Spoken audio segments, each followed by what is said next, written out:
Hello friends, a very good Sunday, a very warm Sunday to friends of Sunday Kehwa Sips. Thanks Mushtaq Bala and Kashmir Pen for this opportunity. And today I'm back again with the greatest short stories of Anton Chekhov. And I'm going to read on and on some extracts from these wonderful stories so that you are tempted to read the entire book. So today I have chosen very sad story. It is a very depressing story on the theme of Christmas, and the title of the poem is At Christmas Time. At Christmas Time. I'll just tell you that this is a very depressing, very bleak story by Anton Chekhov, but I want you to read the entire story to find for yourself how the poor, illiterate, vulnerable folks lose at the hands of arrogant men who are always abusing power. In fact, I want you to read all these stories of Anton Chekhov and they will enrich you a lot. So here is this story. I'll just take 3 or 4 minutes. I'll just read half of it. And I want you to read the full story, the full book, in fact.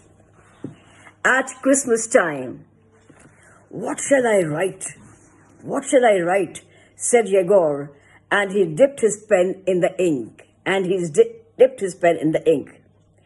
Vasilisa had not seen her daughter for 4 years.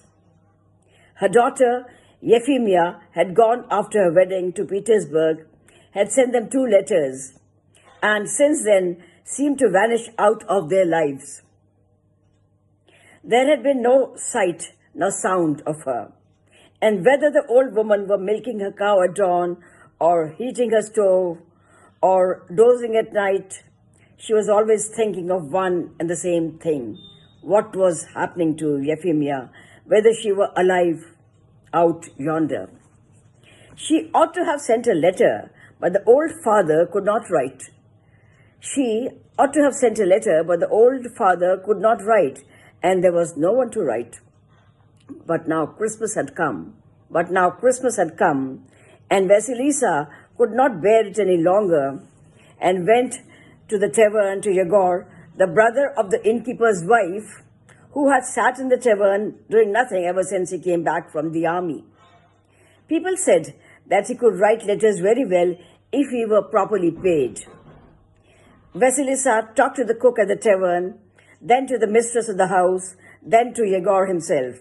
They agreed upon 15 kopecks. And now it happened. On the second day of the holidays, in the tavern kitchen, Yegor was sitting at the table, holding the pen in his hand. Vasilisa was standing before him, pondering with an expression of anxiety and woe on her face. Pyotr, her husband, a very thin old man, with a brownish bald patch, had come with her. He stood looking straight before him like a blind man. On the stove, a piece of pork was being cooked in a saucepan. It was spurting and hissing and seemed to be actually saying, "Flu, flu, flu." It was stifling. What am I to write? What am I to write? Yegor asked again. What? Asked Vasilisa, looking at him angrily and suspiciously. Don't worry me. You are not writing for nothing. No fear, you'll be paid for it. Come, write.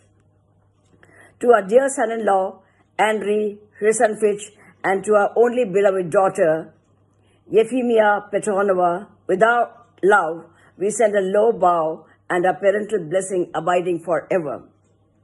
Written, fire away. And we wish them a happy Christmas. We are alive and well, and I wish you the same. Please the Lord, the Heavenly King. Vasilisa pondered and exchanged glances with the old man. And I wish you the same, please, the Lord, the Heavenly King, she repeated and began to cry. She could say nothing more. And yet before, when she lay awake thinking at night, it had seemed to her that she could not get all she had to say into a dozen letters. Since the time when her daughter had gone away with the husband, much water had flown into the sea.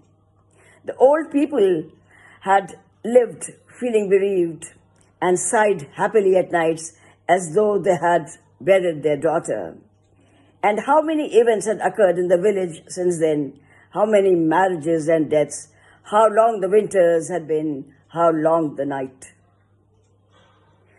How long the nights? It's hot, said Yegor, unbuttoning his waistcoat. It must be 70 degrees. What more? What more? He asked. The old people were silent. What does your son-in-law do in Petersburg? Asked Yegor. He was a soldier, my good friend, the old man answered in a weak voice. He left the service at the same time as you did. He was a soldier. And now, to be sure, he is at St. Petersburg at a hydropathic establishment. The doctor treats the sick with water. So, he, to be sure, is house porter at the doctor's. Here it is written down, said the old woman taking a letter out of her pocket. We got it from Euphemia, goodness knows when, maybe they are no longer in this world. Yegor thought a little and began writing rapidly. So I conclude here.